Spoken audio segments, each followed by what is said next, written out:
এই শোনো না, আমাদের অন্ধবিশ্বাস চ্যানেলটি যারা এখনো সাবস্ক্রাইব করেননি, প্লিজ সাবস্ক্রাইব করে দাও। আর অল্প কিছু সাবস্ক্রাইবার হলে 1 লক্ষ পরিবার হবে। সবাই প্লিজ সাবস্ক্রাইব এবং বেশি বেশি শেয়ার করে দাও প্লিজ।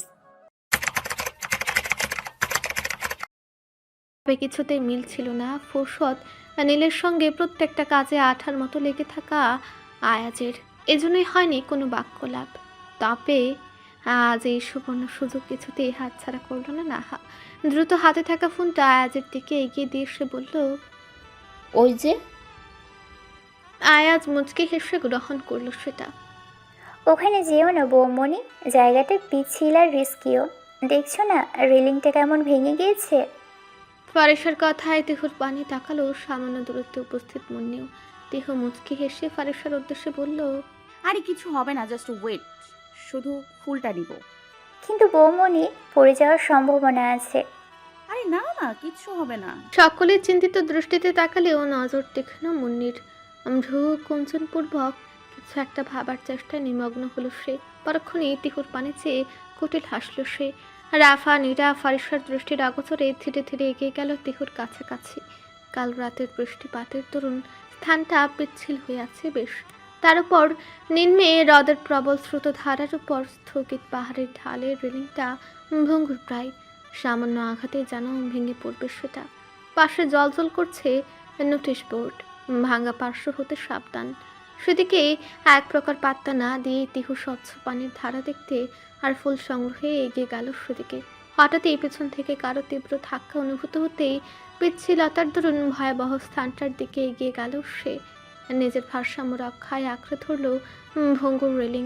তবে পর মুহূর্তে ঘটল সেই অঘটন। দেহর ভার না সইতে পেরে রেলিংটা ভেঙে গেল। আর সামান্য চিৎকারে পর মুহূর্তেই তিহুর অবস্থান হলো প্রবল জলকল্লোলের মধ্যে। তীব্র স্রোতযুক্ত সে হ্রদে তার চিৎকারে সকলে ঘুরে তাকালো তার দিকে। পারিশ্বর আফানিরা একযোগে চিৎকার করে বলল। বৌমনি। তাদের চিৎকারে বাকি সবাই ঘুরে চাইল। মাহা ঋষাদের চুল ছেড়ে সম্মুখ পানে চাইতেই তিহুর অবস্থান প্রবল স্রোতের মাঝে দেখে অত বাক হলো। পরক্ষণে চিৎকার করে বলল কাপা কাপা কণ্ঠে। তিহু, আল্লাহ, আবার তিহু সাঁতার জানে না। গগন কাঁপানো সে চিৎকারে পরবর্তী মুহূর্তে সর্বোচ্চ ব্যাগে দৌড়ে গিয়ে সে ঝাঁপে পড়ল হ্রদের প্রবল স্রোতে। তার এমন কাণ্ডে রীতিমতো তাজ্জব বনে গেছে সবাই। তবে সকলকে বিস্ময়ের চূড়ান্তে পৌঁছে পরপর দিক বেদিক জ্ঞান শূন্য হয়ে ঝাঁপে পড়ল ঋষাদ নিজেও। মাহা ঋষাদ সাঁতার জানলেও তীব্র স্রোতের মাঝে ডুবে ডুবে অবস্থা তাদের। আর তিহু, সে তো সেই কখন হার মেনেছে তীব্র স্রোতের কাছে। ডুবে ডুবে অবস্থার মাঝেও মাহা ঋষাদ হাতড়ে খুঁজে ফিরছে তিহুকে। এদিকে সবার চিন্তায় চিৎকার শুরু করেছে। লোকজন জড়ো হতে কোত্থেকে ছুটে আসলো নীল, পিছু পিছু রাফিন। দুজনে একত্রে ঝাঁপে পড়ল জলধারায়। জল কল্লোলের উন্মত্ততা চিরে এক লহমায় তিহুর দিকে এগিয়ে গেল নীল। চিন্তিত আঁখি জোড়ার চঞ্চল দৃষ্টি খুঁজে ফিরছে সেই পরিচিত মুখখানি। তীব্র স্রোতকে তুচ্ছ করে এক ঝটকায় সে ধরে ফেলল প্রিয়তমার শীতল নিথর দেহখানি। ততক্ষণে রাফিন মাহাকে কিনারায় তুলে এনেছে। মাহা তখনও কাঁপছে, কেবলই তিহু তিহু করে প্রলাপ বকছে। অন্যদিকে রুদ্র এসে টেনে তুলেছে ঋষাদকে। ক্লান্তিতে প্রায় জ্ঞান হারানোর দশা তার। তীরে দাঁড়িয়ে থাকা বাকি সবাই তখন দম আটকে সেই জলমগ্ন দৃশ্যের দিকে তাকিয়ে তাদের বুক টিপ টিপ করছে। মুহূর্ত কয়েকের মাঝেই নীল তিহুকে কোলে নিয়ে ডাঙ্গায় উঠল। তিহুর শরীর একদম নেতিয়ে পড়েছে, ভেজা চিপচিপে শরীর, শ্বাস প্রশ্বাস বন্ধ প্রায়। সকলের ভারাক্রান্ত হৃদয় বাদ ভাঙলেও কিছুটা চিৎকার করে কেঁদে উঠল মেয়েগুলো। চিন্তিত উপস্থিত সকলেই। সামান্য লোকজন জড়ো হয়েছে, তবে সকলের উদ্বিগ্নতাকে ছাপিয়ে লুকায়িত পৈশাচিক হাসি হাসছে মুন্নি। হৃদয়ের পরতে পরতে শান্তি অনুভূত হচ্ছে তার। এদিকে তেহু তেহু করতে করতে এক পর্যায়ে চেতনা হারালো মাহা। সে যে সাঁতারে খুব দক্ষ তাও নয়, আবার স্রোতের বিপরীতে ঝাঁপ দেওয়ায় মুখ গহ্বর হতে বেশ খানিক পানি প্রবেশ করেছে তার দেহ। সকলে বেশ ব্যস্ত হয়ে পড়েছে তাকে নিয়েও। রাফিন বেশ কয়েকবার ঝাঁকাতেও জ্ঞান ফিরল না তার। এদিকে নীলের চক্ষুদ্বয় লাল হয়ে আছে, ঠিক যেন রক্তবর্ণ ধারণ করেছে। এক্ষুনি তা ফেটে বেরোবে নোনা জল। সে বেশ কয়েকবার ঝাঁকালো তিহুকে। কাবা কাবা কণ্ঠে বহু কষ্টে উচ্চারণ করল। নূর, এই নূর, নূরাইন, একটিবার তাকাও। তার এমন উন্মাদনায় অস্থির হলো সবাই। সৌভিক সামিররা দৌড়ে এসে তার পাশে বসলো। সৌভিক নীলের কাঁধে হাত রেখে দৃঢ় কণ্ঠে বলল, এমন করছিস কেন? কিছু হবে না তো নূরের, আই প্রমিস কিছু হতে দেবো না আমরা। তুই না স্ট্রং, এভাবে কেন ভেঙে পড়ছিস? নীল উন্মাদ দৃষ্টিতে তাকালো সৌভিকের পানে। চোখ ফেটে গড়িয়ে পড়ল নোনা জল। কম্পিত কণ্ঠে বলল, ও আমার সর্বস্ব Souvik. She is my everything. I can't live without হার। জীবনের প্রথম হয়তো তার এমন উন্মাদনা দেখছে সবাই। বিস্মিত, হতবাক, স্তব্ধ প্রত্যেকে। রাফিন এক মুহূর্তের জন্য মাহাকে অন্যদের জিম্মায় রেখে ছুটে এলো। সে দ্রুত নীলের কাঁধে হাত রেখে চিৎকার করে উঠল, নীল, কি করছিস? তাড়াতাড়ি হাসপাতাল নিয়ে চল, এখনো সময় আছে। কিন্তু নীল যেন কিছুই শুনতে পাচ্ছে না। তার দৃষ্টি কেবল তিহুর মুখে নিবদ্ধ। হাসপাতাল শব্দটা যেন তার মস্তিষ্কে কোনো অর্থ বহন করছে না। পরবর্তীতে সকলের ধাক্কায় সম্বিত ফেরার ন্যায় দ্রুত উঠে বসল সে। সর্বশক্তিতে উঠে দাঁড়িয়ে তিহুকে কোলে তুলে দু হাতে শক্ত করে জড়িয়ে ধরল। দ্রুত তাকে নিয়ে সর্বোচ্চ ব্যাগে এগিয়ে গেল সম্মুখে। পেছনে সবাই ফুপিয়ে চলেছে। রাফিনও মাহাকে কোলে তুলে নিল। আজকে ব্যস্ত স্বরে বলল, অ্যাম্বুলেন্স কল করো আইয়াজ, যত দ্রুত সম্ভব। আয়াজ অ্যাম্বুলেন্সে কল করেছে অনেক আগেই। বলতে গেলে তাদের রাতে পড়ার পর মুহূর্তেই, হয়তো এতক্ষণে চলে এসেছে তা। তবে সে কিছু বলার আগেই রাফিন মাহাকে নিয়ে নীলের পিছু পিছু পাহাড়ি সিঁড়িগুলো অতিক্রম করতে করতে রুদ্রদের উদ্দেশ্যে বলল, তোরা রিশাদকে নিয়ে আয় জলদি, ওর অবস্থাও ভালো না। রুদ্ররা মাথা নাড়িয়ে সম্মতি জানালো রাফিনকে। তারাও রওনা হলো। পিছু পিছু এগিয়ে চলল সকলে। নবীনগুলোর অস্থির পদচারণায় মুখর হাসপাতাল করিডোর। কিছুক্ষণ আগে এখানে উপস্থিত হয়েছে সকলে। উদ্বিগ্নতা জেঁকে আছে প্রত্যেককে। রাফা সহ প্রত্যেকে ফুপিয়ে কেঁদে চলেছে। মুহূর্ত খানিকের মাঝে দাম্ভিকতায় পূর্ণ একটা পদচারণায় সেখানে প্রবেশ করলো মির্জা মহল আর খান মহলের প্রত্যেকে। হাসপাতালের সকলে হতভম্ব হয়ে আছে তাদের দিকে। মির্জা সূচনা কোনো দিকে না তাকিয়ে সোজা এগিয়ে আসলো তিহুর কেবিনের দিকে। ডাক্তার সবে বেরিয়েছিলেন। তার উদ্দেশ্যে উদ্বিগ্ন উদ্ধত কণ্ঠে মির্জা সূচনা বলল, কি অবস্থা ডক্টর? আমার মেয়ের কি অবস্থা? তার জবাবে আর কিছু বলার প্রয়োজন বোধ করলো না মির্জা সূচনা। এক প্রকার অবজ্ঞা করে তাকে পাশ কাটিয়ে ভেতরে ঢুকে তিহুর মলিন মুখশ্রীতে চাইল। তাকে দেখে তিহু কিছু একটা বলতে যেতে সে হাত উঁচিয়ে থামালো তাকে। পাশ থেকে একটা চেয়ার টেনে তার মুখোমুখি বসলো। মুখে আদরে হাত বুলিয়ে বলল, এখন কি অবস্থা মা? কিভাবে পড়েছিলি? তিহু কোনো জবাব দেওয়ার আগে একে একে কেবিনে প্রবেশ করলো সকলে। প্রত্যেকে উদ্বিগ্নতাকে ছাপিয়ে দ্রুত এগিয়ে আসলো তার দিকে। প্রত্যেকেই বিবিধ প্রশ্ন করে চলেছে তাকে। যেমন এখন কেমন লাগছে, কিছু খাবে কিনা, অসুস্থতা কম লাগছে কিনা ইত্যাদি। তবে এত কিছুর মাঝে তিহুর চঞ্চল চক্ষুজোড়া খুঁজে ফিরছে কাঙ্ক্ষিত মানবটিকে। তবে এখানে নেই সে। তার অনুপস্থিতি সবচেয়ে বড় পীড়া দিল তিহুকে। ছলছল নয়নে দৃষ্টি ঘোরালো সে। শোরের বাচ্চা, তুই জানিস না মানে কি? Are you fucking kidding with me? ইয়ার কি করছিস তোরা আমার সাথে? সামলাতে পারিস না যখন দায়িত্ব নিয়েছিস কেন? নীলের ব্যাপরোয়া উগ্র আচরণে ভীত হলো সমস্ত রিসোর্ট ম্যানেজমেন্টে থাকা লোকটা। ভারত কণ্ঠে সে কিছু বলতে যাওয়ার আগে নীল কলার আঁকড়ে ধরেছে তার। শ্বাসরুদ্ধকর অবস্থায় ঢুক গিলে বেচারা বলল, স্যার, ওইখানটা মেরামতের কাজ চলছিল, আর এমনিতেই আমরা তো সাইনবোর্ড টানিয়ে দিয়েছি। তার কথা যেন নীলের রাগের আগুনে ঘি ঢালল। বজ্র কণ্ঠে সে বলল, ফাক ইউর সাইনবোর্ড। জানিস যখন স্থানটা ড্যামেজড, তাহলে ওইটা এখনো কার্যকর কেন রেখেছিস? ট্যুরিস্ট স্পটটা বন্ধ করিসনি কেন? নীলের আচরণে ভারত দৃষ্টিতে তাকালো সবাই। আয়াজের দিকে অনুরোধের দৃষ্টিতে তাকালো। অসহায় দৃষ্টিতে সকলের সঙ্গে দৃষ্টি বিনিময় করলো সে। কিছুই করার নেই তার। এমনিতেই নীলের যে অবস্থা দেখেছিল তাতে মনে হচ্ছিল এখানে আসলে আর কাউকে বাঁচিয়ে রাখবে না সে। সে তুলনায় এখনও পরিবেশ শান্ত। কি হলো বলিস না কেন? উত্তর দিস না কেন? জবান বন্ধ হয়ে গেছে? ডোন্ট ওয়ারি, এমনিতেই কিছুক্ষণের মধ্যে পুরো জান চলে যাবে তোর। নীল বা হাতের কনিষ্ঠার মধ্যমা দ্বারা সর্বোচ্চ ব্যাগে কপাল ঘষতে ব্যস্ত হলো। নিজেকে দমানোর চেষ্টাতেও ব্যর্থ সে। আজকে কাঙ্ক্ষিত বস্তুটা বের করতে বলার আগেই সশব্দে ফোন বেজে উঠল তার।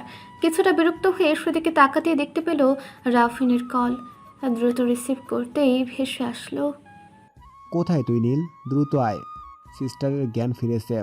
সিস্টারের জ্ঞান ফিরেছে কথাটা কর্ণগত হতে সব কিছু ছেড়ে দ্রুত পদক্ষেপে সেখান থেকে বের হতে হতে আয়াজের উদ্দেশ্যে সে বলল, গাড়ি বের কর আয়াজ, কুইক। আয়াজ স্বস্তি নিঃশ্বাস ছাড়ল যেন, নতুবা এক্ষুনি আরেক মহাপাপের সাক্ষী হতে হতো তাকে। অবশ্য সে প্রস্তুতি নিয়ে এসেছিল। নীল এগিয়ে যেতে পিছে পিছে দৌড়ে যেতে যেতে সে বলল, ওকে স্যার। তড়িঘড়ি করে হসপিটালের সামনে এসে পৌঁছালো নীল। চটজলদি পায়ে দ্রুত প্রবেশ করলো ভেতরে। কারোর সঙ্গে কোনো রকম আলাপচারিতায় না জড়িয়ে সোজা পৌঁছালো তিহুর কেবিনে। দরজা টানার শব্দে এক ঝলক সেদিকে চাইল তিহু। নীলকে দেখে পর মুহূর্তেই নিজের অভিমানী দৃষ্টি ঘোরালো অন্যদিকে। নীল ভেতরে ঢুকে চিরপরিচিত সুমিষ্ট গভীর কণ্ঠে বলল, নূর। তার এমন ডাকে তিহুর হৃদয়ে শুরু হলো এক অস্থির উচ্চাটন। তার বিপরীতে স্থির থাকলো সে। নীল হয়তো বুঝলো প্রিয়তমার অভিমানের কারণ। মুচকি হেসে পার্শ্ববর্তী চেয়ার টেনে তিহুর ব্যাডের পাশে বসে বলল, রাগটা কি খুব বেশি? নিশ্চুপ তিহু। ফের মুচকি হাসলো নীল। তবে কিছু বলার আগে একে একে প্রবেশ করলো মির্জা মহলের সকলে, সঙ্গে প্রত্যেক নবীন প্রাণগুলো। নীলকে এভাবে ভেসে থাকতে দেখে ঠোঁট চেপে মুচকি হাসলো তারা। হঠাৎ নীরবতা কাটিয়ে শোনা গেল মির্জা সূচনার গুরু গম্ভীর কণ্ঠস্বর, তোমার থেকে এটা এক্সপেক্ট করিনি নীল। তুমি কি খেয়াল রাখতে সক্ষম ছিলে না? নীল প্রত্যুত্তরে কিছু বলার আগে হাতের ইশারায় তাকে থামিয়ে দিয়ে মির্জা সূচনা বললেন, এখন আর কিছু নয়। আম্মা নুরাইনকে মহলে ফিরিয়ে নিয়ে যেতে বলেছে। আপাতত বাদ বাকি সব ভ্রমণ ক্যান্সেল। পরশু ঢাকা ফিরবো আমরা। তার কথায় মির্জা সাইমা বললেন, চুপ কর আপা, অন্তত বাড়ি পর্যন্ত চল। তাদের কথোপকথনের মাঝখানে হঠাৎ দরজা ঠেলে দুর্বল পায়ে এগিয়ে আসলো মাহা রিশাদ। মাহাকে ধরে আছে জুনাইয়া, পেছনে রাফিন। ভেতরে ঢুকে দুর্বল কণ্ঠে সে শুধালো, আর ইউ ওকে না তিহু? তার কণ্ঠে তাদের দিকে ঘুরে তাকালো সকলে। মির্জা সূচনা চটজলদি পায়ে এগিয়ে আসলেন তার দিকে। মির্জা সাইমা মুচকি হেসে বললেন, তুই আসলে অনেক ভাগ্যবতী রে তিহু, না হলে এমন বন্ধু বান্ধব এই কজন পায়। তিহু সামান্য ওঠার চেষ্টা করতেই মাহা রিশাদ দ্রুত এগিয়ে এসে থামালো তাকে। স্টপ ইউ স্টুপিড, উই তুই। মরিশাদ মাহার এমন কথায় টিটকারি কেটে বলল, সুচ বলছে চালন রে, তা মনে হচ্ছে তুই অনেক বেশি সুস্থ। তুই নিজেও কিন্তু উইক। রিশাদ ভাব নিয়ে বলল, আরে ধুর, উইক নাকি? আমি পুরুষ জাতি শীষ, আর পুরুষ জাতির সিংহের ন্যায় হয়। কি বলো রাবিন ভাই? রাফিন কিছু বলতে গিয়েও মাহার দিকে তাকিয়ে থামলো। বোকা হেসে বলল, ওই আর কি। মির্জা সূচনার কথা বাড়াতে দিলেন না। সকলের উদ্দেশ্যে তিনি কিছুটা আদেশের স্বরে বললেন, আর কোনো কথা নয়, তোমরা সকলেই খুব অসুস্থ। চলো এক্ষুনি আমরা বাসায় ফিরবো। শব্দের ঝংকার তুলে খোলা হলো মির্জা মহলের গেটটা। একে একে ভেতরে প্রবেশ করলো 5খানা গাড়ি। কিছুক্ষণের মাঝে উপস্থিত হলো সকল গৃহকর্মীরা। একে একে নামলো সকলে। তিহু এসেছে মির্জা সূচনাদের গাড়িতে। শত চেষ্টাতেও নীল তাকে নিজের গাড়িতে তুলতে সক্ষম হয়নি। এজন্য ভেতরে ভেতরে আগ্নেয়গিরির উদ্গীরণ হচ্ছে নীলের। তবে সমস্ত ক্রোধকে পাশে রেখে গাড়ি থেকে নামার সঙ্গে সঙ্গে তিহুর পাশে এসে দাঁড়ালো সে। নুরাইনকে আমি আমার সঙ্গে নিচ্ছি। মাহা আর রিশাদকে তোমরা ধরে নিয়ে আসো, সাবধানে। মির্জা সূচনার কথায় সম্মতিসূচক মাথা নাড়ল সকলে। তিহুকে নিয়ে সামনের দিকে এগোতেই মাথা ঘুরে উঠল তিহুর। শক্ত করে আঁকড়ে ধরল মির্জা সূচনার বাহু। মির্জা সূচনা চিন্তিত দৃষ্টিতে তাকালে অপ্রস্তুত হেসে তিহু বলল, কিছু হয়নি আম্মু, তুমি চলো। এগোতে যেতেই ফের ঘটল একই কাণ্ড। মির্জা সূচনা চিন্তিত কণ্ঠে কিছু বলার আগেই পেছন থেকে ভেসে আসলো নীলের গম্ভীর কণ্ঠস্বর, তুমি পাশে যাও আম্মু। ছেলের কথায় তার দিকে তাকালেন মির্জা সূচনা, সঙ্গে তিহু। মির্জা সূচনা কিছু না বলে আলগোছে পাশে সরে গেলেন। সঙ্গে সঙ্গে তিহুকে বিস্ময়ের চূড়ান্ত সীমায় পৌঁছে এগিয়ে এসে তাকে কোলে তুলে নিল নীল। সকলের সম্মুখে এমন কাণ্ডের লজ্জায় লাজুক লতার ন্যায় গুটিয়ে যাওয়ার মতো অবস্থা তিহুর। লাজুক তবে দৃঢ় কণ্ঠে সে বলল। কি করছেন? নামান বলছি। নীল সম্মুখে অগ্রসর হতে হতে বলল। দেখতে পাচ্ছ না বউকে কোলে তুলছি? নীলের এমন কথায় কান গরম হয়ে গেল তিহুর। হাজারটা কথা গলার মধ্যেখানে সে আটকে গেল, বেরোলো না কিছুতেই। এদিকে তার এমন কাণ্ডে ঠোঁট চেপে মুচকি হাসছে সকলে। মির্জা সূচনা প্রবীণদের নিয়ে এগিয়ে গেলেন অন্দরমহলের দিকে। ধীরে ধীরে এগুলো সকলে, রিশাদের পিছু পিছু নীরা আর মাহার পিছু পিছু রাফিন। এত ছোট একটা জিনিসে অসুস্থ হলে হবে সতীন? তুমি যদি এমন দুর্বল হও তাহলে তোমার বরকে তো অন্য মেয়েরা ছিনিয়ে নেবে। নূরজাহান বেগমের এমন কথায় রুমে হাসির কলরবে মুখর হলো। বিছানার উপর বালিশে আধশোয়া হয়ে বসে আছে তিহু। নূরজাহান বেগমের এমন কথায় সে অদ্ভুত দৃষ্টিতে তাকালো সোফায় বসে থাকা ল্যাপটপে কার্যরত নীলের পানে। মনে মনে আওড়ালো, ছিনিয়ে নেয় কি? শুধু তাকাক না, কাটা চামচ দিয়ে চোখ তুলে পানি দিয়ে গিলে খাবো। ও বৌমনি, কোন ভাবনায় অতলে ডুবলে?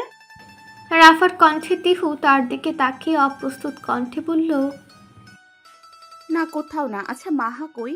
আর রিশাদ? মাহা আপু তো ঔষধ খাওয়ার পর ঘুমিয়ে পড়েছে শুনলাম। আর রিশাদ ভাইয়া মেবি রুমে। ও ছোট্ট স্বরে কথাটা বলে এক ঝলক পাশে তাকালো সে। নীরাকে অনুপস্থিত দেখে বলল, আচ্ছা, নীল কোথায়? এসে থেকে তো একবারও দেখলাম না। রাফা আশেপাশে তাকিয়ে বলল, ওকে তো এসে থেকেও আমি দেখছি না বৌমনি। দেখো হয়তো রুমে বসে পড়ছে বোধহয়। ও তাদের কথার মাঝে হঠাৎ নূরজাহান বেগম সকলের উদ্দেশ্যে তাড়া দিয়ে বললেন, চলো, রাত হয়েছে বেশ। এখন আমাদের বৌমনি একটু বিশ্রামের প্রয়োজন। সকলে সম্মতিসূচক মাথা নাড়িয়ে তিহুকে বিদায় জানিয়ে বেরিয়ে গেল তার সঙ্গে। তিহু মুচকে হেসে বিদায় জানালো তাদের। আপনার ওষুধটা। মীরার কণ্ঠে তার দিকে ঘুরে চাইল রিশাদ। কিছুটা বিস্মিত কণ্ঠে বলল, তুমি? জি, এখন ওষুধটা খেয়ে নিন তো। রিশাদ তার হাত থেকে পানির গ্লাস সহ ওষুধটা নিয়ে খেয়েই বলল। ঔষধ তুমি আনলে যে? নীরা সাময়িক অপ্রস্তুত কণ্ঠে বলল, না, এমনি আর কি। দেখলাম আপনি ডাইনিং টেবিল থেকে উঠে আসলেন, পরবর্তীতে কেউ তো আসেনি, এই জন্য। ও থ্যাঙ্কস। বলেই বিছানা গোছাতে লেগে পড়ল রিশাদ। তাকে কাজ করতে দেখে বাধা দিয়ে নীরা বলল, আমার কাছে দিন, আমি করে দিচ্ছি। Don't need, I can handle. How bad. তোমাকে থ্যাঙ্কস এতটা ভাবার জন্য। বলছি তো, আমাকে দিন। বলে বাধা দিতে গিয়ে কখন যে নীরা রিশাদের হাত ধরেছে বুঝতেই পারেনি। এদিকে তার এমন কাণ্ডে রিশাদ বিস্মিত দৃষ্টিতে নিজের হাতের দিকে তাকিয়ে বলল, ওকে, তুমি দাও। নীরা রিশাদের দৃষ্টি অনুসরণ করে নিজের দিকে তাকাতেই বুঝল নিজ কাণ্ড। পরক্ষণে দ্রুত গতিতে হাত সরিয়ে মৃদু কণ্ঠে বলল, আচ্ছা। হুম। বলে কিছুটা দৌড়ে গিয়ে দাঁড়ালো রিশাদ। নীরা অপ্রস্তুত হস্তে ধীরে ধীরে গোছাতে লাগলো বিছানাটা। Are you feeling well now love line? রাফিনের কণ্ঠে ঘুরে চাইল মাহা। যাচ্ছিল তিহুর কক্ষের উদ্দেশ্যে, তবে এমন অসময়ে রাফিনকে দেখে ভ্রু গোটালো সে। তুমি এখানে কি করছো? কি করছিস সেটা পরে জানলেও চলবে মাই লাভ। আগে বলো, এখন কি সুস্থ বোধ করছো? কিছু লাগবে তোমার? পানি, ফুডস, খাবার, এনিথিং? কিছু না, আপাতত তুমি আমার সামনে থেকে সরে যাও, তাহলেই হবে। তার কথাটা তীরের সুতীক্ষ্ণ বিষাক্ত ফলার ন্যায় বিদ্ধ করল রাফিনের বক্ষদেশ।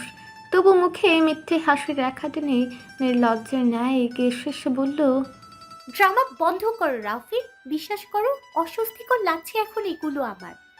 আই নো লাভ লাইন, তবে তোমার এই অস্বস্তি একদিন তোমার তীব্র স্বস্তির কারণ হবে ইনশাল্লাহ। কখনো নয়, বিষ কখনো কাউকে স্বস্তি দিতে পারে? তার এমন ইঙ্গিতপূর্ণ কথায় মলিন হাসল রাফিন। হয়তো কখনো বা পারে, নতুবা কষ্ট পেলে সকলে সেটাকেই কেন গ্রহণ করে? কারণ সেটা কষ্ট নিরাময়ের বড় ওষুধ হিসেবে কাজ করে, তবে দ্বিগুণ কষ্ট নিহিত থাকলে সেটাতে। তাহলে পৃথিবীতে কি শান্তি নেই যে অশান্তি লুকাতে মানুষ সবচেয়ে কষ্টের জিনিসটা গ্রহণ করে? তার কথায় তাচ্ছিল্য হাসি হাসল মাহা। ইউ নো রাফিন, পৃথিবীতে আমরা শান্তি খুঁজি, অথচ হজরত আদম আলাইহিসসালামকে পৃথিবীতে পাঠানো হয়েছিল শান্তি স্বরূপ। তার এমন কথায় চুপসে গেল রাফিন। পর মুহূর্তে বলল, তবে শাস্তির মাঝেও তিনি শান্তি খুঁজে নিয়েছিল প্রিয়তমা, হাওয়াকে বক্ষে নিয়ে। তুমিও না হয় আমাকে সেই সুবৃহ শাস্তির মাঝেও ক্ষুদ্রতম শান্তি হিসাবে শান্তির ন্যায় গ্রহণ করো। অসম্ভব। আকপটে কথাটা বলে সেখান থেকে প্রস্থান করলো মাহা। এগিয়ে চলল নিজের রুমের দিকে। আর হলো না তেহুর রুমে যাওয়া। অবশ্য রাতও হয়েছে বেশ, তাই ইচ্ছাকৃতই যাবে না সে। কাল সকালে না হয় দেখা করা যাবে। রাত হয়েছে বেশ, ঘড়ির কাঁটা 11টা ছুঁই ছুঁই। জোনাকির উজ্জ্বল আলোয় আলোকিত রাতরাঙ্গা অন্তরিক্ষ, সামান্য ঝিরে ঝিরে বৃষ্টি উত্তপ্ত ধরণীকে শান্ত করতে ব্যস্ত। নিদ্রাহীন দৃষ্টিতে খোলা জানালা দিয়ে সেদিকে চেয়ে আছে তিহু। এই যে মিসেস খান সাহেবা, প্লিজ ফোকাস অন মি। নীলের কণ্ঠে তার দিকে সংকুচিত দৃষ্টিতে চাইল তিহু। তার অভিমানী দৃষ্টিতে দৃষ্টি মিলানো পূর্বক মৃদু হাসল নীল। রাগটা কি খুব বেশি ম্যাডাম? তিহু নির্বাক তখনও, দৃষ্টি ঘুরালো শুধু। তার এমন নির্লিপ্ততায় নীল ফের বলল, এত রাগ ভালো নয় ম্যাডাম। তিহু বলল না কিছু, শুধু সামান্য সরে গিয়ে নিজেকে জোরালো কাঁথার ভাঁজে নিয়ে নিল। তার এমন কাণ্ডে চিন্তিত দৃষ্টিতে এগিয়ে আসলো নীল। তিহুর কপালে হাত রেখে বলল, দেখি জ্বর এসেছে নাকি? যা ভেবেছিল ঠিক তাই। বেশ উত্তপ্ত তিহুর শরীর, তবে জ্বর যেন মেয়েটাকে দ্বিগুণ রূপসী করে তুলেছে। কপালে পতিত এক গুচ্ছ চুল আলতো হাতে সরিয়ে দিতে দিতে নীল গভীর দৃষ্টিতে তাকালো তিহুর পানে। তার এমন দৃষ্টিতে মিয়ে আসলো তিহু। পরক্ষণে সমস্ত উদ্যমে একত্রে করে বলল, এইভাবে তাকিয়ে থাকার মানে কি মিস্টার? সরুন। তার কথার প্রত্যুত্তরে গভীর পৌরুষ কণ্ঠে নীল বলল, তোমার ডাগর চক্ষুর চঞ্চল দৃষ্টিতে যতবার চেয়েছি ততবার হারিয়েছে অন্তরালে, হৃদয় জড়িয়েছে প্রেম নামক মায়াজালে। জ্বরের তোপে কথাগুলো তিহুর কর্ণগত হলো কিনা জানা নেই, তবে নীল দ্রুত তার পাশে শুয়ে পড়ল। ধীরে ধীরে তার কাছাকাছি গিয়ে নিজের উষ্ণতায় আবদ্ধ করলো তাকে। এদিকে নীলের এমন ঘনিষ্ঠতায় শ্বাসরুদ্ধকর পরিস্থিতি তিহুর। জ্বরের ঘরেও সে সরিয়ে দিতে চেষ্টা করলো নীলকে, কিন্তু নীল যেন আজ দৃঢ় প্রতিজ্ঞ। 1 ইঞ্চিও সরল না সে। প্রিয়সীকে বক্ষ দাসে নিয়ে পাড়ি জমালো সুখময় ঘুমের রাজ্যে। পূর্ব দিগন্তে রক্তিম আভার ছোঁয়া লাগেনি তখনও, কেবল আকাশের গাত্র একটি স্নিগ্ধ শুভ্র আলোর আগমনী বার্তা। বাতায়নের ফাঁক দিয়ে সেই ফ্যাকাশে আলো এসে পড়েছে নিদ্রিত তিহুর তারক্তি মুখে। উত্তাপের রেশ তখনও সম্পূর্ণ কাটেনি, তবে জ্বর কমেছে খানিকটা। নীল তখনও গাঢ় ঘুমে মগ্ন। সারা রাত নির্ঘুম কাটিয়ে মাঝরাতে ঘুমানোর দরুন তন্দ্রাচ্ছন্নতা দ্বিগুণ আজ। তবে তার বলিষ্ঠ বক্ষস্থল আঁকড়ে ধরে আছে তিহুকে, যেন কোনো মহার্ঘ ধন। সমগ্র রাত সে অভিমানের অসুস্থ শরীরের উষ্ণতা নিজের মধ্য নিয়ে তাকে শান্তিতে ঘুম পাড়াতে ব্রত নিয়েছিল। গভীর নৈকট্যের ফলস্বরূপ দুজনের শয্যা বন্ধন তখন নিবিড়তম। আলোক রোশনি ঘুমন্ত দাগর চক্ষুদয় গ্রাস করতে পিট পিটিয়ে তিহু চোখ মেলল। তবে প্রথম মুহূর্তে সে অনুভব করল একটি দুর্ভেদ্য আলিঙ্গন তাকে বেষ্টন করে রেখেছে। তার হৃদস্পন্দন হঠাৎ দ্রুত হলো। পরক্ষণে সে নীলের ঘুমন্ত প্রশান্ত মুখের দিকে দৃষ্টি ফেরালো। এই রাঙা প্রভাতে তার পৌরুষ দীপ্ত মুখখানা যেন সমস্ত দ্বিধা দূর করে এক অনিবর্জনীয় নির্ভরতার আভাস দিচ্ছে। তিহু মুগ্ধ দৃষ্টিতে চেয়ে থাকলো অনিমেষ। হুট করেই চোখ মেলে চাইল নীল। তিহু এভাবে তাকিয়ে থাকতে দেখে ঘুমের ঘুরে মুচকি হাসলো। ঘুম জড়ানো কণ্ঠে বলল, সুপ্রভাত মিসেস খান সাহেবা। ঘুম জড়ানো গভীর সে কণ্ঠে যেন মিশে আছে আফিমের মাদকতা। ঘোর লেগে গেল তিহুর কণ্ঠস্বরের সেই গভীরতা, সেই পুরুষালী স্নিগ্ধতা তিহুর বুকে এক অচেনা শিহরণ জাগালো। বহু কষ্টে নিজেকে সামলে সে বলল, সরুন। দুর্বল এক ধাক্কা দিল সে। নীল তাতে নড়ল না 1 ইঞ্চিও, বরং ঘুম ঘুরে মুচকি হাসলো ফের। তিহু এবার বেশ রেগে গেল। এক ধাক্কায় তাকে সরিয়ে উঠে গেল বিছানা থেকে। তার ধূপধাপ পদধ্বনিতে সেদিকে তাকিয়ে মুচকি হাসলো নীল। ফের পাড়ি জমালো ঘুমের রাজ্যে। কাল সারা রাত জেগে প্রিয়তমার সেবা শুশ্রূষা করেছে যে, শরীরটা বড্ড ক্লান্ত। সামান্যতেই রাজ্যের ঘুম এসে উপস্থিত হলো চোখের পাতায়। দীর্ঘ একটা শাওয়ার শেষে সমস্ত ক্লান্ততা ধুয়ে মুছে সাফ করে তবে বের হলো তিহু। বেরোতেই দেখতে পেল এখনও বিছানার উপর হয়ে ঘুমাচ্ছে নীল। কিছুটা চোখ শুরু করে সেদিকে তাকিয়ে পর মুহূর্তেই ধীরে ধীরে এগিয়ে গেল দীর্ঘল আয়নাটার দিকে। নিজের জলস্নাত সুস্নিগ্ধ অবয়বের পানি তাকিয়ে আরেকবার অতস্রুত বিদ্যমান নীলের ঘুমন্ত প্রতিচ্ছবির পানে তাকালো সে। কি জানি কি ভেবে আনমনে মুচকি হাসল। তখনই হুট করে তাকালো নীল। তার মুখে লাজুক হাসির রেখা দেখে পুনরায় ঘুম জড়ানো কণ্ঠে বলল, কি দেখছো? আবারও একই কণ্ঠে থামকালো তিহু। হে কেমন মোহ, হে কেমন ঘোর! কোনো পুরুষের ঘুম জড়ানো কণ্ঠ যে এতটা আবেদনময় হতে পারে সেটা হয়তো নীলের কণ্ঠ না শুনলে কখনোই বিশ্বাস হতো না তিহুর। নীল তখনও একই কণ্ঠে বলল, নূর। এবার যেন ধ্যান ভাঙল তিহুর। দ্রুত দৃষ্টি ঘুরিয়ে চটজলদি কণ্ঠে সে বলল, আমি কখন দেখলাম? নীল ততক্ষণে উঠে বসেছে। তিহু এক ঝলক ঘুরে তাকালো তার দিকে। সঙ্গে সঙ্গে ভেজা চুলের জলকণারা ছিটকে পড়ল নীলের চোখে মুখে। দ্রুত চোখ বন্ধ করে মুচকে হাসল নীল। সামান্য পিটপিট করে চোখ খুলে বলল, such a lovely smell, I really obsessed with it. Tihu বিস্মিত কণ্ঠে বলল, এত সামান্য জলকণা এখানে আপনি স্মেল পেলেন কোথায়? নীল বিছানা থেকে নামতে নামতে বলল, ও তুমি বুঝবে না। বলে বোকা দৃষ্টিতে চেয়ে থাকা তিহুর দিকে এগিয়ে আসলো সে। পার্শ্ববর্তী হ্যাঙ্গারে ঝুলে রাখা টাওয়েলটা নিজের হাতে নিয়ে এগিয়ে আসলো বাঁধন হারা ক্যাশরাজের তার অপরূপা রমণীটির দিকে। ঠিক পেছনে এসে দাঁড়ালো তিহুর। আয়নায় নীলের প্রতিচ্ছবি নিজের একেবারে কাছাকাছি দেখে কিঞ্চিত বিস্মিত হয়ে তিহু পিছন ঘুরল। আপনি? নীল তাকে ফের আয়নার দিকে ঘুরে আলতো হাতে তার ভেজা চুলগুলো মুছে দিতে দিতে বলল, ডান হাতের ইনজুরিটা বেশ ডিপ, নিজে নিজে চুল শুকাতে পারবেন না ম্যাডাম? তিহু বিস্মিত দৃষ্টিতে আয়নার প্রতিচ্ছবির পানে তাকালো। নীল কিভাবে জানলো তার হাতে ব্যথার কথা? নীল তিহুর এমন বিস্মিত প্রতিচ্ছবি দর্পণে দেখা মাত্র মৃদু হাসল। সুদীর্ঘ ক্যাশরাজ টাওয়েল দিয়ে আলতো করে মোছা পরবর্তী হেয়ার ড্রায়ার দিয়ে শুকিয়ে দিল তা। তবে পর মুহূর্তেই বেশ চিন্তিত কণ্ঠে বলল, চুলে কি বিনুনি করবে? তিহু চোখ কুচকে বলল, আপনি বিনুনি করতে পারেন? ট্রাই করতে পারি। তিহু লুকায়িত হাসল, মুখে বলল, কেন? আগে কোনো মেয়ের চুল বিনুনি করেছেন নাকি? উল্টাপাল্টা কথা বলো না, জাস্ট সে চুল কি বিনুনি করতে চাও? না খোপা, এই চুল বিনুনি করলে গরমে সারা দিন অস্বস্তি লাগবে। ওকে, অ্যাজ ইউর উইশ। নীল পর মুহূর্তে নিজের মোবাইলে অন করে ইউটিউবে খোপার টিউটোরিয়াল সার্চ দিল। তার এমন কাণ্ডে মুখ চেপে হাসতে হাসতে শব্দ করে হেসে উঠল তিহু। তাকে এমন হাসতে দেখে ক্ষুব্ধ দৃষ্টিতে তাকালো নীল। তিহু নিজেকে সামলাতে সামলাতে বলল, সরি। পর মুহূর্তেই ফের হেসে বলল, কিন্তু খোপার টিউটোরিয়াল সার্চ করে কে?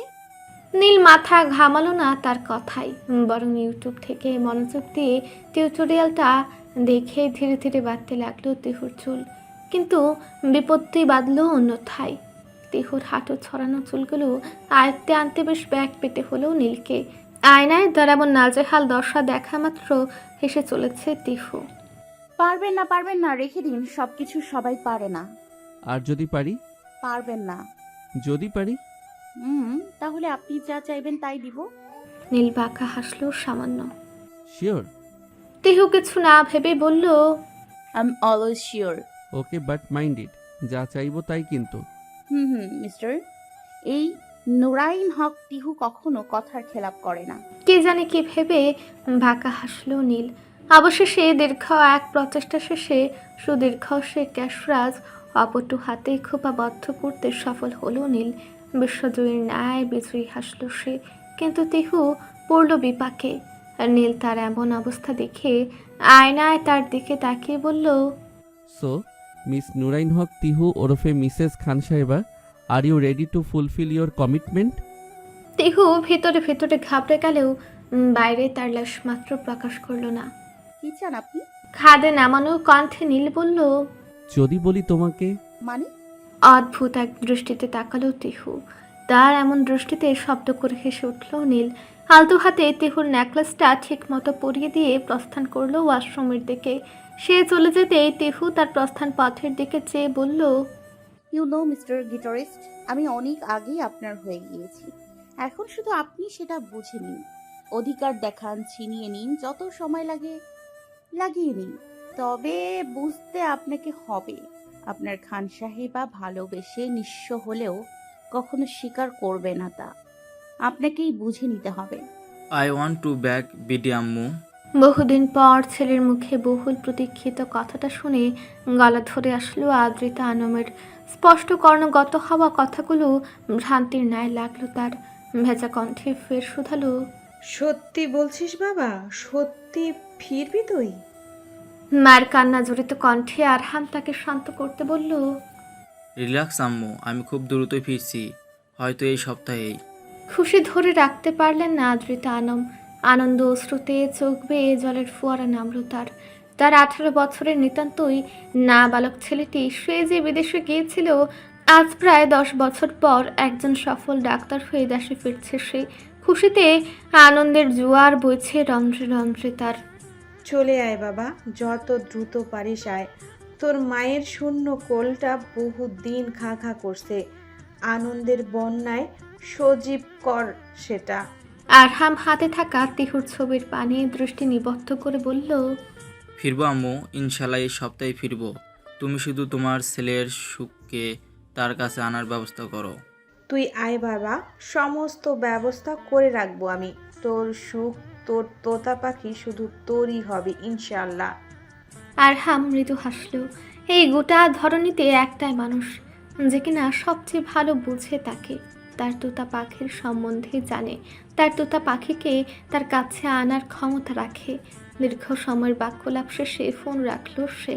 ফ্লোরা ততক্ষণে তার কেবিনের বাইরে এসে দাঁড়িয়েছে। আরহাম ফোন রেখে দ্রুত তিহুর ছবিটা ড্রয়ারে রেখে ফ্লোরার উদ্দেশ্যে বলল, কিছু বলবে ফ্লোরা? তুমি বিডি ব্যাক করতে চাচ্ছ? আরহাম খুশি মনে বলল। হুম। ফ্লোরা মলিন হেসে বলল, ও দ্যাটস গ্রেট। তা কবে যাবে? এই তো এই সপ্তাহেই। এই উইকেই? তা আমাকে তো কিছু জানালে না। ভেবেছিলাম বলবো, কিন্তু বলা হয়ে ওঠেনি।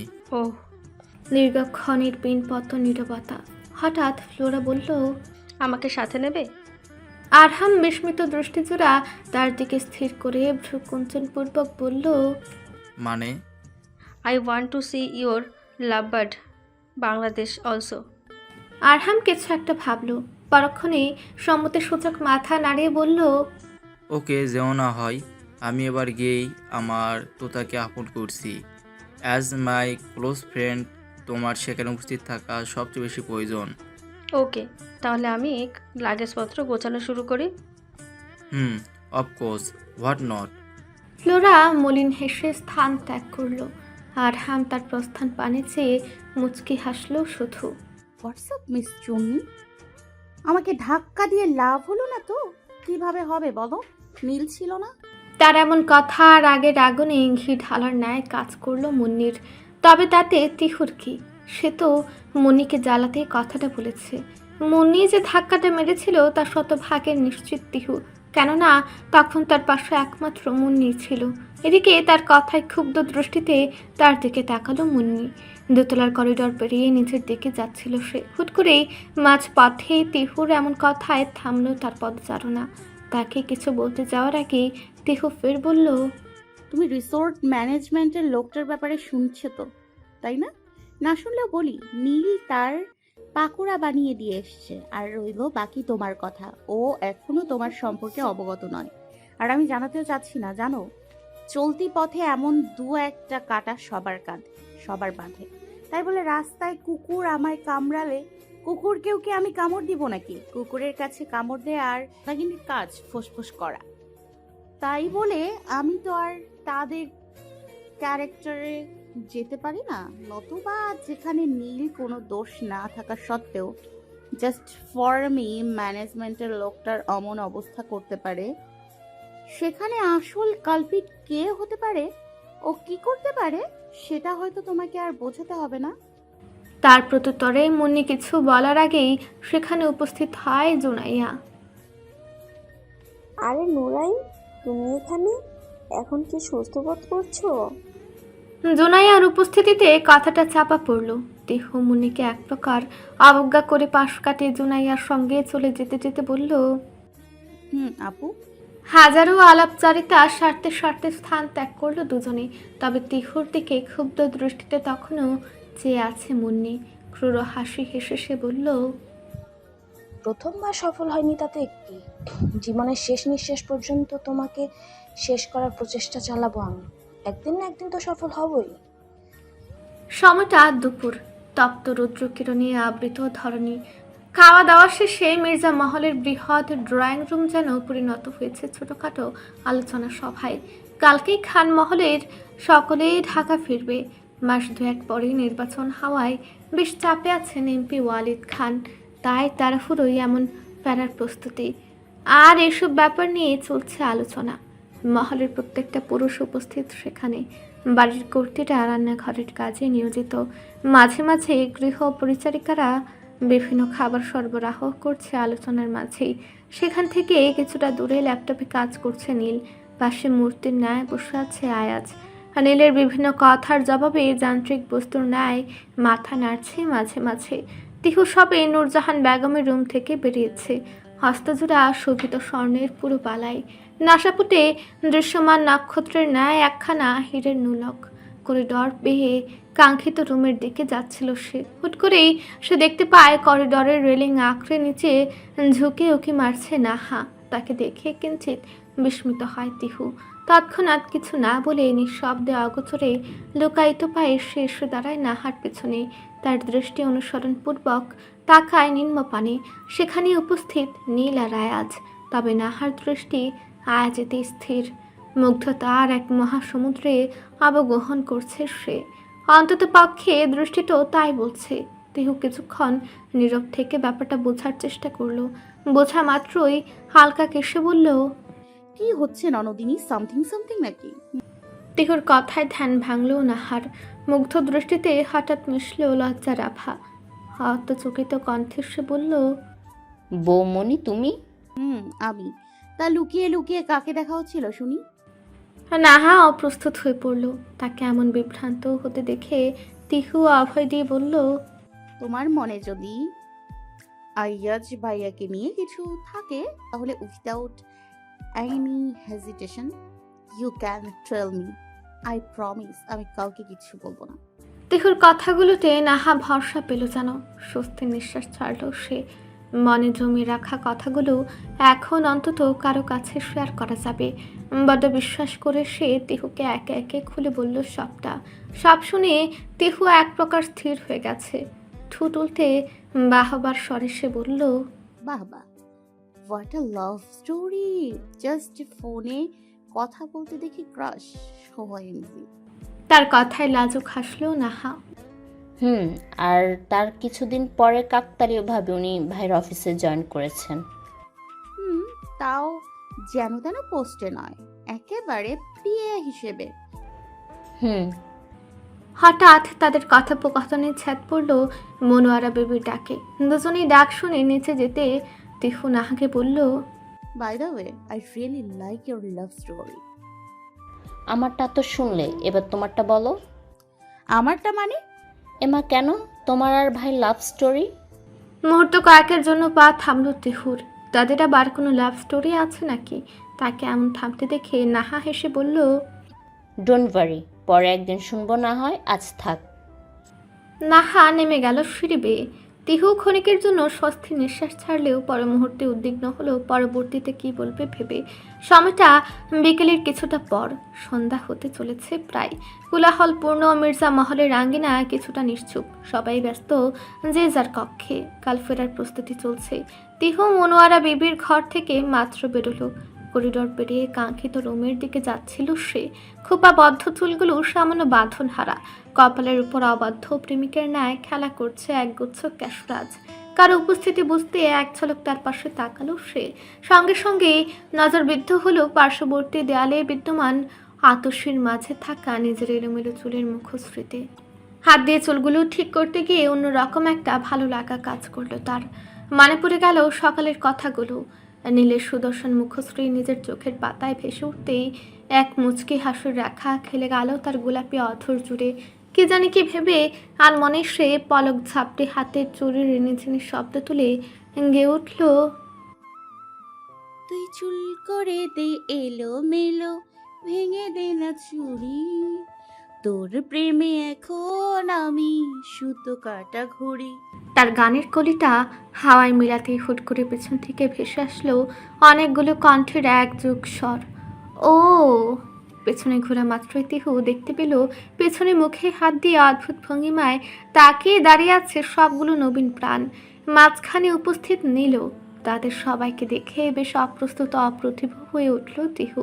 এদিকে তার এমন কাণ্ডে চোখ শুরু করে তাকিয়ে আছে নীল, ঠোঁটে বিদ্যমান লুকায়িত চাপা হাসির রেখা।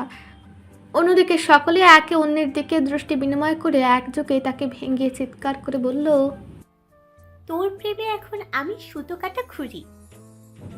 মাহা বলে হু হু করে হেসে উঠল সবগুলো। নাহার মামা তো প্ল্যান করে নিয়েছিল তিহুকে কিভাবে কিভাবে খ্যাপানো যায়। এদিকে রাফা, নীরা আর ফারিসা ঠোঁট চেপে হাসি সংবরণে চেষ্টায় ব্যস্ত।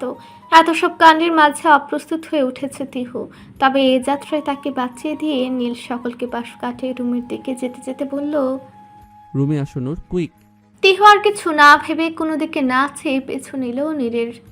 হয়েছে তোমার? কথাটা বলতে বলতে নীল এক ঝলক তাকালো আয়নার পানে। তিহু হিজাবের শেষ পিনটা লাগাচ্ছিল, নীলের পানে চেয়ে বলল, লাস্ট পিন। ওকে দ্রুত করো তাহলে। হুম। আচ্ছা আমি এগোই, তুমি আসো। আচ্ছা। নীল ঘড়িটা পড়তে পড়তে বেরিয়ে যায়। তিহু দ্রুত হিজাবের পিন লাগিয়ে এক ঝলক আয়নায় তাকায়। তবে কেমন অপূর্ণ লাগছে নিজেকে। পরক্ষণেই বুঝতে পারে উষ্ঠাধর ফাঁকা তার। দ্রুত ড্রেসিং টেবিলের উপর রাখা রঞ্জক দিয়ে দ্রুত আবৃত করলো সেটি। অতঃপর জলদি পায়ে এগিয়ে চলে বাড়ির দিকে। সে বুঝতে পারল না হুট করে আজ বেরোনোর কি দরকার, কালকে তো ঢাকা ফিরছে তারা। তবে এখন হঠাৎ নীলের ভ্রমণ পিপাসু হওয়ার কারণ কি? হাজারটা জল্পনা কল্পনা করতে করতে তিহু এসে পৌঁছায় মির্জা মহলের পার্কিং এরিয়ায়। নীল ইয়ামাহা খচিত নেভি ব্লু কালার বাইকটার উপর হেলমেট পরে তার জন্য অপেক্ষমান। তিহু এগিয়ে আসতে সে একখানা লেডিস হেলমেট এগিয়ে দেয় তার দিকে। তিহু সেটা পরেই উঠে পড়ে বাইকে। ধীরে ধীরে বাইকটা এগিয়ে গেল মির্জা মহলের সুবিশাল গেটটা ছাড়িয়ে। গোধূলির রঙিন আভায় রঙিন হয়ে উঠেছে আকাশটা, চারিদিকে রক্তিম আলোক ছটা। নীলের বাইকটা এসে থামে কোলাহলপূর্ণ এক পাহাড়ি পাদদেশে। ধীরে ধীরে বাইক থেকে নামে নীল তিহু। সম্মুখে কয়েকশত কপত কপতির ঢল, জোড়ায় জোড়ায় অবস্থান করছে সকলে। তিহু বিস্মিত পুলকিত দৃষ্টিতে নীলের পানে চায়। নীল বুকে থাকার সানগ্লাসটা চোখে পড়ে তিহুর হাত ধরে সম্মুখ পানে যেতে যেতে বলে, চলো। তিহু এগিয়ে চলল নীলের সঙ্গে। অদ্ভুত মুগ্ধতা বিরাজমান তার দৃষ্টিতে। কিছু দূর এগোতেই তারা দেখতে পেল তাদের সামনে গুচ্ছ গুচ্ছ গোলাপের পশরা সাজিয়ে বসেছে বিক্রেতারা। নীল সেখান থেকে একটা রক্ত লাল লাল গোলাপ তুলে নিল। পর মুহূর্তেই সেটা গুজে দিল তিহুর হিজাবের কিনারে বিদ্যমান পিনটার ফাঁক গলিয়ে। তিহু যেন বিস্ময়ের চূড়ান্ত সীমায় আরোহণ করছে।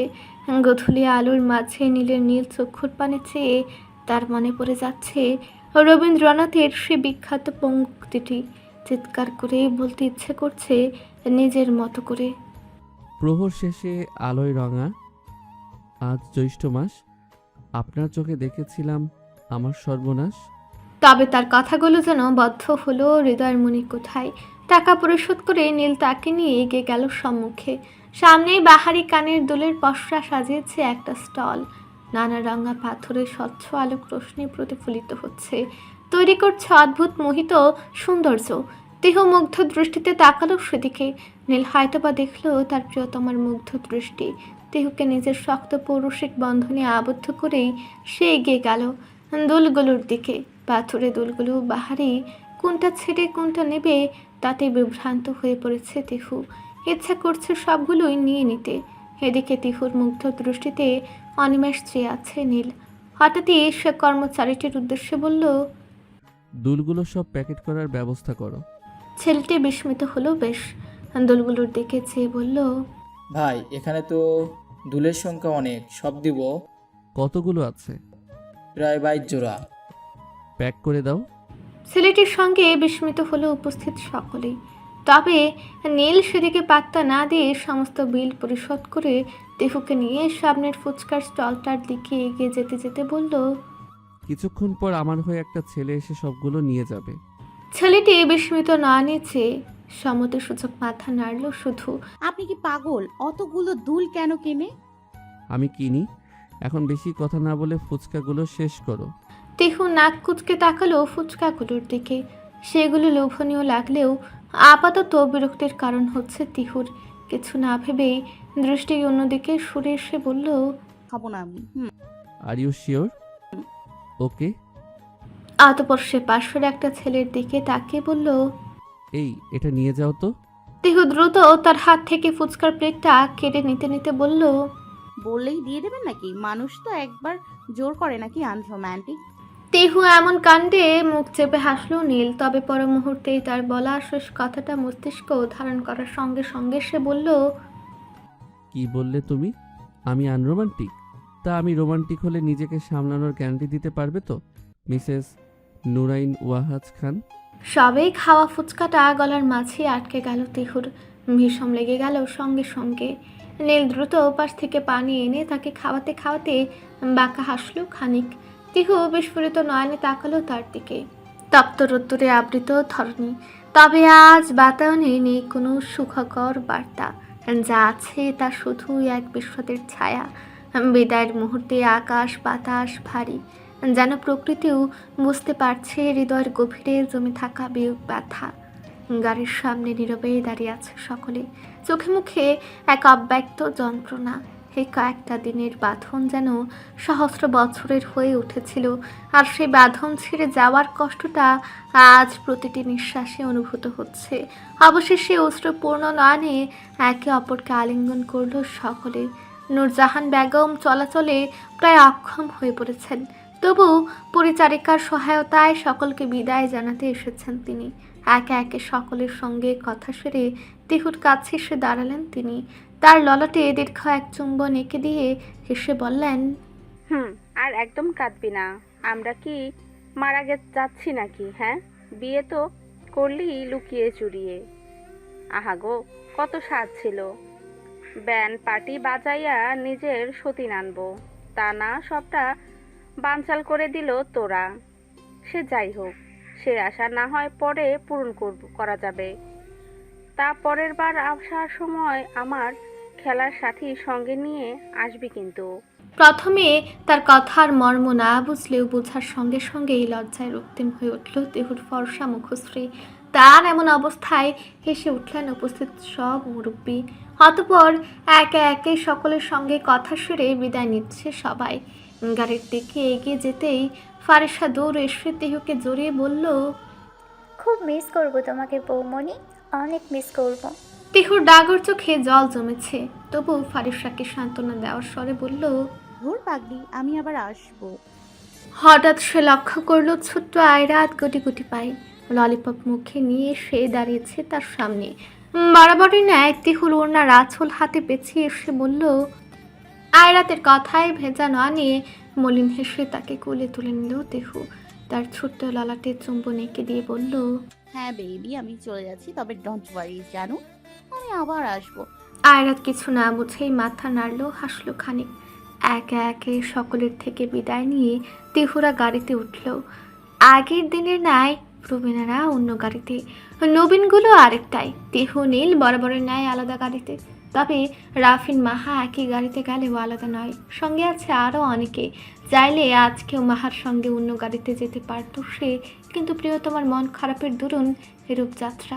মুহূর্ত কাকের মাঝে একটি চাপা নিস্তব্ধ শব্দে গাড়িগুলো চলতে শুরু করলো। সকলের হৃদয়ের স্পন্দনও যেন তার সঙ্গে এক লহমায় থেমে গেল। প্রবীণদের গাড়িটি অগ্রবর্তী, সেটি মির্জা মহলের সুপ্রশস্ত ফটক পার হয়ে মন্থর গতিতে প্রধান রাস্তার দিকে এগিয়ে চলল। তার ঠিক পেছনে সামান্য দূরত্ব রেখে নিহিতদের গাড়িগুলো সারিবদ্ধভাবে যাত্রা শুরু করলো। তাদের গাড়িগুলো অপেক্ষাকৃত দ্রুত গতিতে ধুধু করা পিচের রাস্তা ধরে এগিয়ে চলল, ঠিক যেন তারুণ্যের বাঁধনহীনতার ন্যায় দ্রুত ব্যাগে। তার পরপরই ছাড়া হলো অন্য গাড়িগুলো। সব শেষে ছাড়লো এতক্ষণ যাবৎ অপেক্ষমান তিহু আর নীলের গাড়িটি। নীল অত্যন্ত শান্তভাবে পেছনের সকলকে একবার দেখে নিয়ে ধীরে ধীরে গিয়ার পরিবর্তন করলো। পেছনের জানালাটা কাজ বরাবর খানিকটা নামানো, ফলে আবছাভাবে দেখা যাচ্ছিল বিদায় জানাতে আসা মানুষগুলোর ভিড়। শেষবারের মতো তাদের উদ্দেশ্যে হাত নেড়ে কাজটি তুলে দিল নীল। ধীরে ধীরে সবগুলো গাড়ি বাড়ির গেট পার হয়ে বিশাল চওড়া মসৃণ রাস্তায় মিশে গেল। রাস্তার দুপাশের গাছপালা আর দূরে মিলে যেতে থাকা বাড়ির আবছা ছবিটা যেন হৃদয় শূন্যতাকে আরও স্পষ্ট করে তুলেছে। গাড়ির চাকা অবিরাম ঘূর্ণায়নের শব্দ তখন যেন দীর্ঘশ্বাসের মতো লাগছে। গাড়ির গতি বাড়ার সঙ্গে সঙ্গে পেছনের সব দৃশ্য দ্রুত অস্পষ্ট হতে শুরু করলো। পেছনে রয়ে গেল শুধু ফেলে আসা স্মৃতির এক দীর্ঘশ্বাসের ক্যানভাস, আর সামনের খোলা রাস্তা কেবল নতুন করে শুরু হওয়ার প্রতিশ্রুতি নিয়ে দুই যুগলকে নীরবে নিভৃতে এগিয়ে নিয়ে চলল গন্তব্যের দিকে। গাড়ি চলছে পিচ ঢালা চওড়া মসৃণ রাস্তার উপর দিয়ে, গতি বেড়েছে সামান্য, আর নীল অত্যন্ত শান্তভাবে গাড়ি চালাচ্ছে। হাতের কড়িগুলি স্টিয়ারিংয়ের উপরে আলতোভাবে রাখা, কিন্তু তার সমস্ত মনোযোগ পাশে বসে থাকা প্রিয়তমার দিকে। কাচের জানালা দিয়ে বাইরে চলমান দৃশ্যের দিকে স্থির চোখে চেয়ে আছে সে। সদা চঞ্চলতা মুখর ফর্সা তার মুখশ্রীতে বিষাদের মৃদু ছায়া স্পষ্ট। নরম সিটে তিহু হেলান দিয়ে বসেছে। নীল এতক্ষণ নীরব থাকলেও হঠাৎ গলা খাকারি দিয়ে হঠাৎ বলল, Mrs Nurain Wahaj, look at me. তিহুর ধ্যান ছুটল নীলের আকস্মিক আদেশে। সেও বাধ্য মেয়ের মতো ধীরে ধীরে দৃষ্টি সরিয়ে নীলের দিকে চাইল। 2 মিনিট আগে যা ফেলে এসেছ নিঃসন্দেহে সেটা সুন্দর স্মৃতি, তবে তাকে নিয়ে দীর্ঘশ্বাস ফেলে এই মূল্যবান ক্ষণ নষ্ট করার কোনো মানে হয় না। নীল সামান্য বিরতি নিল। তুমি ভুলে যাচ্ছ আমার একটা ইমেজ আছে। তিহু অবাক হলো, তারপর কপট রাগ দেখিয়ে বলল, আমার মন খারাপের সাথে আপনার ইমেজের কি সম্পর্ক? আমি মন খারাপ করতেই পারি। না, পারো না, কারণ তোমার মন খারাপ হওয়ার অর্থ আমি ফেল করেছি, আর ওয়াহাজ খান নীল কোনো বিষয়ে পরাজিত হয় না। স্টিয়ারিংয়ে হাত কার্যত রেখে এক হাত দিয়ে তিহুর চিবুক আলতো করে ধরল, নিজের দিকে ফিরিয়ে বলল, now listen, you should always focus on me, no one else, understand? Tihu ভ্রু কুঞ্চনপূর্বক তাকালো এক ঝলক শুধু। নিহিতদের গাড়িতে বাড়ির সকল নবীন প্রাণ প্রায় নিহিত থাকায় এই গাড়িতে উঠেছে রিশাদ, তবে কাকতালীয়ভাবে তার পাশের সিটেই নীরা বসে। রিশাদ নিহিতের সাথে গল্পে মত্ত থাকলেও নীরার চোখ বারংবার নিবদ্ধ হচ্ছে তার দিকে। হঠাৎ কি ভেবে রিশাদ এক ঝলক পাশে তাকালো, মূলত গন্তব্য আর কত বাকি তা দেখার উদ্দেশ্যে। তবে সঙ্গে সঙ্গে তার নজর বিদ্ধ হলো একজোড়া চশমা মোড়ানো দৃষ্টিতে। এদিকে রিশাদ তাকানোর সঙ্গে সঙ্গে দৃষ্টি সরালো নীরা। ব্যাপারটা বোধগম্য হলো রিশাদের। একই জিনিস বেশ কিছুদিন ধরেই লক্ষ্য করছিল সে। মস্তিষ্ক আসল কথাটা জানান দিতে সরু নেত্রে চেয়ে মৃদু হাসল সে। অন্যদিকে রাফা নিহিতের পাশে বসে থাকলেও কোনো বাক্য লাভ হচ্ছে না তাদের মাঝে। কেন জানা নেই, খুব সম্ভবত নিহিত রেগে আছে রাফার উপর, তবে কারণটা অজ্ঞাত। জানালার কাজ খোলা থাকায় সামান্য রৌদ্র রেখায় সে রাফার মুখে খেলা করছিল। বিরক্তিতে ভ্রু কুঁচকে জানালাটা বন্ধ করতে যেতেই তার হাত পড়ল নিহিতের হাতে। মূলত নিহিত এতক্ষণ যাবৎ খেয়াল করছিল তার বিরক্তি। দুজনে একত্রে বদ্ধ করতে যাওয়ার দরুন হাতে হাত পড়েছে শুধু। সঙ্গে সঙ্গে তড়িৎ ব্যাগে হাত ছাড়িয়ে নিল নিহিত। রাফা ভেতরে ভেতরে ভারাক্রান্ত হলেও বাইরে প্রকাশ করলো না একটু। রাফিনদের গাড়িতে রাফিন, মাহা, আয়াজ আর নাহা। আয়াজ আর রাফিন সামনে, আর মাহা নাহা পিছনে। হঠাৎ রাফিন লুকিং গ্লাসে মাহার দিকে তাকিয়ে আয়াজের উদ্দেশ্যে বলল, প্রেমে পড়েছ কবু ভায়া? এমন কথায় চমকে উঠল আয়াজ। নাহা বিস্ফোরিত দৃষ্টিতে তাকালো আয়াজের দিকে, উদ্দেশ্য তার মনোভাব বোঝা। আয়াজ দ্রুত মাথা নাড়িয়ে বলল, না না। নাহা নিশ্চিন্ত হলো। রাফিন দীর্ঘ নিঃশ্বাস ছেড়ে বলল, বেঁচে গেছে রে ভাইয়া, নইলে জীবনটা তেজপাতা হয়ে যেত। হঠাৎ তার এমন কথার মানে সকলে না বুঝলেও মাহা ঠিকই বুঝতে পেরেছে। নাহা বলল, কেন ভাইয়া এমনভাবে বলছো, মনে হচ্ছে জীবনে এক্সপিরিয়েন্স আছে? কথাটা বলার সময় এক ঝলক মাহার দিকে আর দৃষ্টিতে তাকালো সে। এক্সপিরিয়েন্স বলে এক্সপিরিয়েন্স, একেবারে ফিলোসফি। এতদিনে ফিলোসফার হয়ে যাওয়ার কথা ছিল আমার। তাই নাকি? রে বোন আমার। আহা গো ভাইয়া, তোমার জন্য দুঃখ পেলুম। রাফিন ঠোঁট বাচ্চাদের মতো উল্টে বলল, কি যে করব, জীবনটা পুরো ওই গানটার মতো হয়ে গেছে। নাহা আগ্রহ নিয়ে শুধালো, কি গান ভাইয়া? রাফিন গলা খাকারি দিয়ে হঠাৎ গেয়ে উঠল, তার প্রীতে দিবানিশি থাকে আমার মন উদাসী, প্রেমের জ্বালা বড় জ্বালা রে, বুকের মাঝে আগুন জ্বলে নেভে না তো জলদি ডালে, কবে দিমু গলায় মালা রে। তার গানে হেসে উঠল নাহা। পরক্ষণই নিজেকে সামলাতে সামলাতে বলল, ভাইয়া ওটা তার পীড়িতের না, তোর পীড়িতের হবে। ওই হলো একটা। এমনই হাসি ঠাট্টায় গাড়িটা এগিয়ে চলল সম্মুখ পানে। দিনের আলো ক্ষীণ হতে শুরু করেছে, সন্ধ্যা নিকটবর্তী। গোধূলি তার প্রমাণক হিসেবে কাজ করছে। প্রত্যেকটা গাড়ি এসে ভিড়েছে খান মহলের প্রধান ফটকের সামনে। শব্দের ঝংকার তুলে খোলা হলো ফটকটা। একে একে ভেতরে প্রবেশ করলো সবগুলো গাড়ি। শুধু নেই নীল তিহুর অস্তিত্ব। সামান্য চিহ্নটিও দেখা যাচ্ছে না তাদের। কারণ কি? প্রশ্নটা উত্থাপিত হলে মির্জা সূচনা সকলকে থামিয়ে দিয়ে বললেন, ওদের আসতে কিছুটা দেরি হবে, তোমরা দ্রুত নামো আর মাহা রিশাদকে একসঙ্গে নিয়ে তারপর ভেতরে ঢুকবে। আমি ওদের আনতে যাচ্ছি, কেউ যেন আগে ভেতরে প্রবেশ না করা হয়, ওরা আগে কখনো আসেনি মহলে। বলে সদ্য থামা গাড়িটা থেকে নামলেন তিনি। সকলেই অপেক্ষমান দৃষ্টিতে চেয়ে রইল তার দাম্ভিকতাপূর্ণ পদচারণার দিকে। গোধূলির রাঙ্গা আভা পশ্চিমে ঝরে পড়ছে। প্রকৃতিও যেন নিজের বিদায় কালের প্রস্তুতিতে ব্যস্ত। জানালার কাছের বাহিরে দূর দিগন্তে নিবদ্ধ তিহুর দৃষ্টি। উন্মুক্ত দিগন্তে ভেলার ন্যায় রাশি রাশি ভেসে বেড়াচ্ছে রক্তিম মেঘমালারা। এতক্ষণ সব ঠিকই ছিল। হঠাৎ তিহুর ভ্রু কুচকে গেল যখন সে বুঝতে পারল নীল বাড়ির পথে না গিয়ে অন্য পথে মোড় নিয়েছে। তিহু কিঞ্চিত ভ্রু কুঞ্চনপূর্বক শুধালো, কোথায় যাচ্ছেন? নীল তৎক্ষণাৎ বলল না কিছু, শুধু নিজের দক্ষ হাতজোড়া স্টিয়ারিংয়ে কার্যত রেখে এগিয়ে চলল সম্মুখ পানে। কিছু দূরে গিয়ে হঠাৎ গাড়ি থামিয়ে বলল, নামো। তিহু গম্ভীর মুখে বলল, পারবো না। নীল ভ্রু কুচকে শুধাতে গেল কেন? পর মুহূর্তেই তার মনে পড়ল একটু আগে সেও তিহুর কথার কোনো জবাব দেয়নি। মৃদু হেসে গলা খাকারি দিয়ে নীল বলল, তা কোলে ওঠার প্ল্যান করছেন নাকি ম্যাডাম? তিহু অদ্ভুত দৃষ্টিতে তাকালে নীল মৃদু হেসে দৃষ্টি বিনিময় করল তার সাথে।